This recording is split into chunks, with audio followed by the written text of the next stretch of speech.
Le décret d'application justement qui concerne la mise en place du fonds et puis aussi l'organisation de l'accompagnement et l'implication des associations est sorti du Conseil d'État, donc sa promulgation est imminente puisque le décret il est prêt à être publié.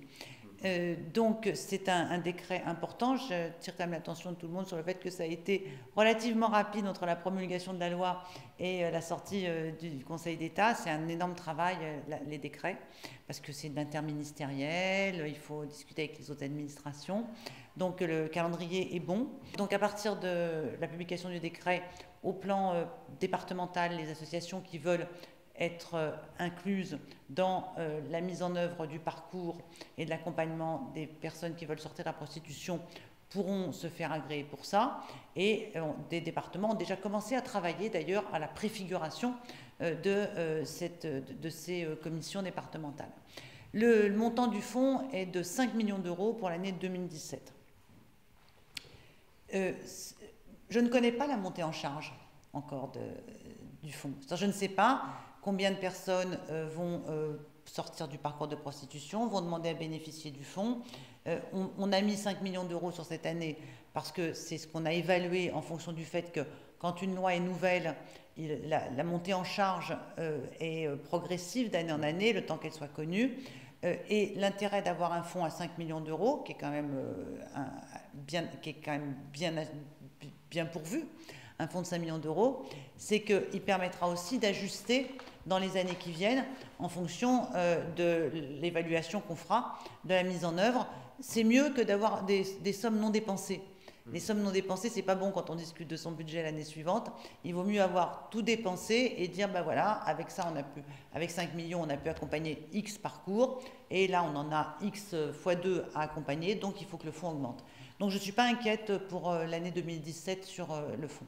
L'accompagnement des personnes prostituées ne va pas être fait par les préfectures, il va être fait par des associations, par des cellules départementales d'un certain point de vue, et les associations qui veulent participer sont en train de se faire connaître, et les associations nationales qui veulent aussi participer au pilotage ont déjà été associées pendant toute la période d'élaboration, de rédaction du décret, et on a concerté avec des associations qui sont dans le futur, celles qui vont mettre en œuvre le fonds.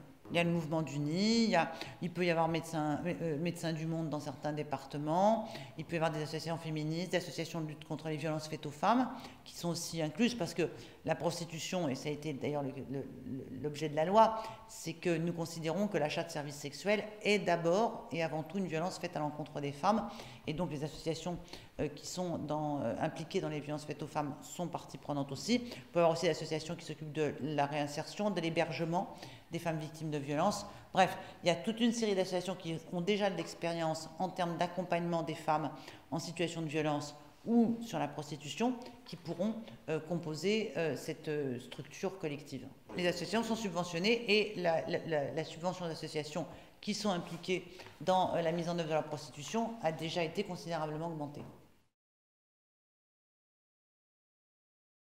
Le rapport sur l'argent qui va sur les droits des femmes, j'ai d'ailleurs été présente à la remise de ce rapport et j'ai eu l'occasion de dire à cet instant, pour commencer, que le budget des droits des femmes a augmenté de 50% entre 2012 et 2017, que cette année encore, entre 2016 et 2017, il augmente de 8%, donc c'est un budget qui a connu une forte augmentation, même si il partait d'une base qui était insuffisante, bien entendu. Mais aussi, ce que j'ai expliqué, c'est que l'argent dévolu à l'égalité femmes-hommes, il n'est pas que dans le budget des droits des femmes. Moi, l'essentiel de mon budget va aux associations. Justement pour les aider, pour les soutenir, pour qu'elles fassent le relais et qu'elles conduisent des politiques d'accompagnement et de promotion de l'égalité. Mais l'argent pour l'égalité femmes-hommes, il est aussi dans de nombreux autres ministères qui conduisent leurs propres actions d'égalité. Il y en a dans le ministère de l'Éducation, il y en a au ministère du Travail, et dans les programmes d'égalité professionnelle. Et aussi, j'ai un autre budget qui pour moi est très important en matière d'égalité femmes-hommes, c'est le budget de la politique familiale. Et la politique familiale, c'est pour moi un outil au service de l'égalité entre les femmes et les hommes. Et quand nous mettons l'accent et que nous contribuons à davantage de places de crèche quand nous contribuons à aider les familles monoparentales, à revaloriser les allocations des familles monoparentales, à mettre en place, comme je le fais en 2017, une agence de recouvrement des pensions alimentaires. Tous ces budgets-là sont aussi des budgets qui sont consacrés à l'émancipation des femmes, renforcer leurs droits et promouvoir l'égalité.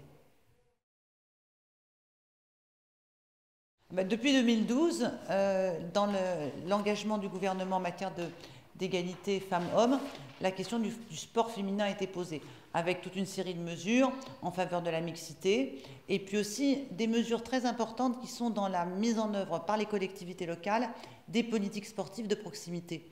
Parce que ce que l'on sait, c'est que le plus souvent, quand des équipements sportifs sont créés dans des villes, lorsque des associations sont subventionnées, la part dévolue au sport féminin est bien inférieure à celle dévolue au sport pratiqué par les garçons. Donc le soutien au sport féminin, ça commence par le soutien à la pratique sportive par les filles au quotidien, avant qu'elles deviennent peut-être des futures médaillées aux Jeux Olympiques.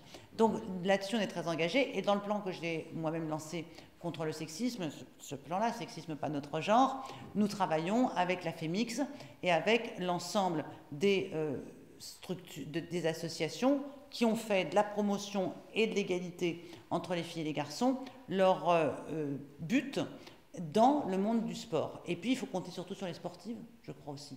Et aux Jeux Olympiques de Rio, cette année, elles nous ont fait une très très belle démonstration. C'est pas un hasard si Sarah Oramoun est marraine de cette campagne.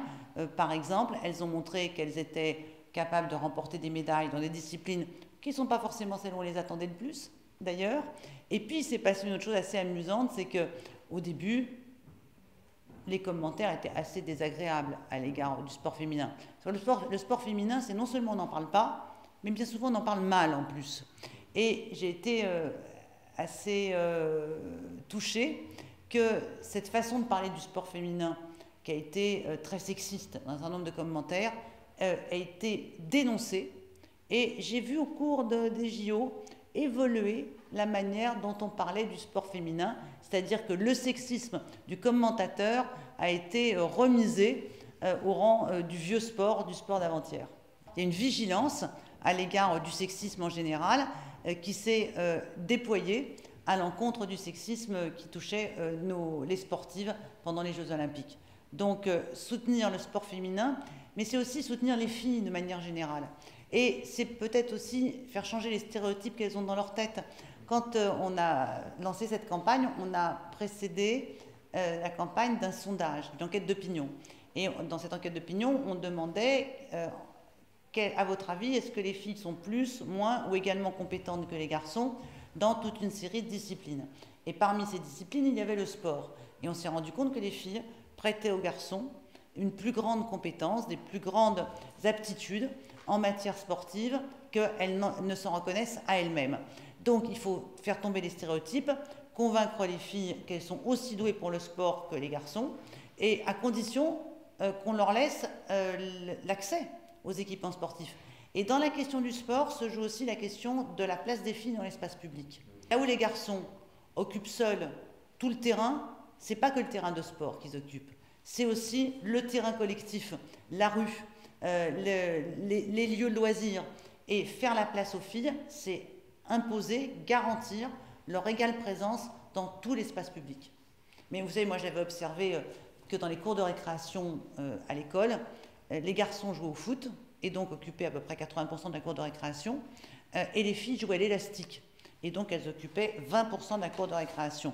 Donc ce qu'il faut aussi permettre, c'est une occupation mixte de l'espace public, et ça commence dans la cour de récréation. Mon action en ce moment, c'est la campagne Sexisme pas notre genre, dont justement c'est le but. Le but de cette campagne, c'est de rendre visible ce qui est invisible. Qu'est-ce qui est invisible? D'abord le sexisme, dans la manière dont les femmes le ressentent.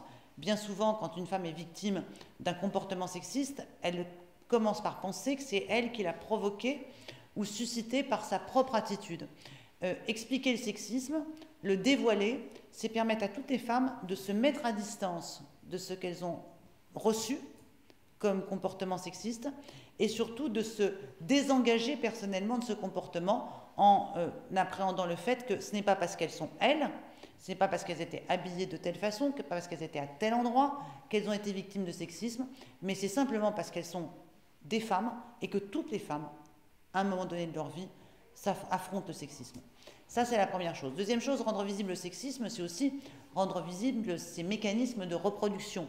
C'est mettre en lumière dans cet ensemble de stéréotypes, de comportements, d'attitudes à l'encontre des femmes qui parfois sont reproduits involontairement et permettre à chacun de faire non pas son examen de conscience, mais de se rendre compte que telle ou telle attitude est en fait une attitude qui reproduit un stéréotype sexiste, qui va être aussi pesant d'ailleurs pour les filles que pour les garçons. Être un petit garçon à qui on dit perpétuellement « un garçon ne pleure pas » n'est pas non plus une façon d'aider un petit garçon à se construire de manière sereine. Et puis enfin, rendre le sexisme visible, c'est aussi rendre les femmes visibles. À la fois la part qu'elles prennent dans la création de richesses, soit des richesses économiques, culturelles, artistiques, sportives, on l'évoquait il y a un instant, c'est permettre de montrer des rôles modèles qui vont conduire des plus jeunes à s'identifier à ces femmes. J'observe par exemple qu'en matière de métiers scientifiques ou technologiques, les femmes ont peu de rôles modèles auxquels elles puissent s'identifier et que c'est probablement pas un hasard si, par conséquence, les jeunes filles candidatent moins dans les concours d'école d'ingénieurs que dans d'autres disciplines, alors qu'elles ont des aussi bons résultats en maths que les garçons. Et puis aussi rendre visible le sexisme, c'est mettre en avant, donner de la visibilité aux femmes qui déjà sont engagées dans la lutte pour l'égalité et qui, dans leur milieu professionnel, dans leur activité, dans leur champ de compétences, ont déjà commencé à travailler en réseau, à regrouper les femmes, à porter les questions d'égalité, qui le font souvent dans des conditions fastidieuses. On n'est pas toujours reconnu par son milieu. D'autres peuvent vous regarder en disant « mais est-ce que c'est bien utile, les réseaux de femmes? Est-ce que c'est pas un peu un ghetto, un réseau de femmes ?» Et c'est permettre aussi à ces femmes-là de servir de référence pour les autres, de leur donner de la force et de leur donner envie de continuer ce qu'elles ont déjà engagé comme travail militant.